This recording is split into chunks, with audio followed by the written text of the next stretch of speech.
It's physically exhausting work, but the only thing keeping him alive right now. By vibrating his lungs, they're shifting the secretions, filling them up and sucking it out bit by bit. And they do this several times a day. With every squeeze of the balloon, oxygen's pumped into his lungs through a ventilator whilst he's unconscious. What we're finding is they're needing sort of quite frequent, quite aggressive treatment to remove some of that stuff that's stuck on their lungs. After this, the machine will take over again until they next have to clear his lungs. We're just doing the best in a bad situation, really. He's a father and a husband. They're going to do everything they can to save him, but the odds are stacked against him. There's a horribly high death rate amongst COVID patients put on ventilators, so the medical teams here are trying a different tact. How is Donna? She's doing really well. She's recovering really, really well. Donna Walls in the same ICU, but awake and able to talk to us. I needed help. I couldn't believe that myself. It's getting really difficult.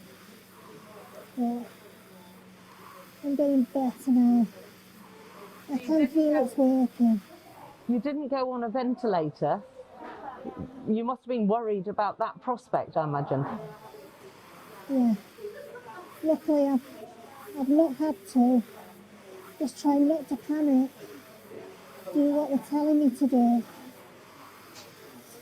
To get, breathing back to normal. And it's feeling better. Why didn't you want to go on a ventilator? I didn't want to be out of it. And I didn't know if I'd wake up if I did.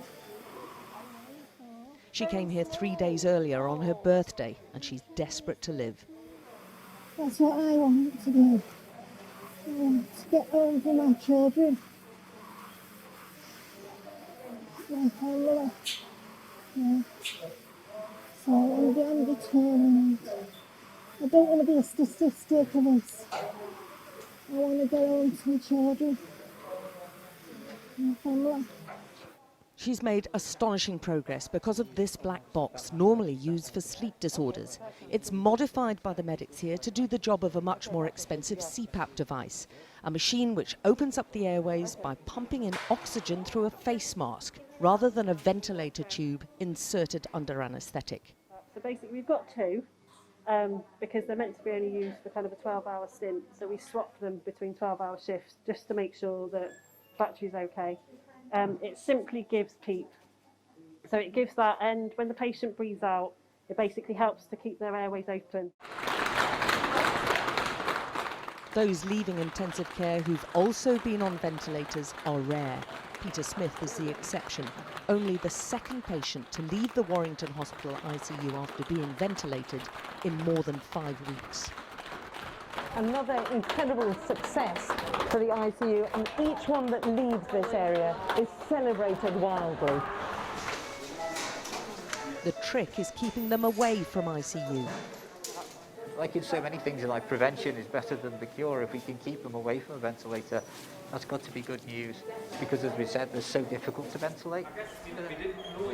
The recovery rate for those who manage to stay off ventilators is far higher. Julia Cotter is a midwife and a single parent of 2. And I got worse and worse and worse. So I came in on Sunday in an ambulance, really unwell, felt terrible. I honestly didn't think I'd be going home. And they've been brilliant. They've been really brilliant. So my children have come to pick me up, and I just can't explain how it makes me feel. Oh. Days ago, she thought she wouldn't live. Now reunited with her children. Oh, amazing. Absolutely amazing. The hospital's ingenuity means others have been brought back from the brink too. Harold Thompson was in ICU until yesterday, kept alive on a black box, whilst wife Christine was being cared for in a different part of the hospital. This is the first time they've been together since.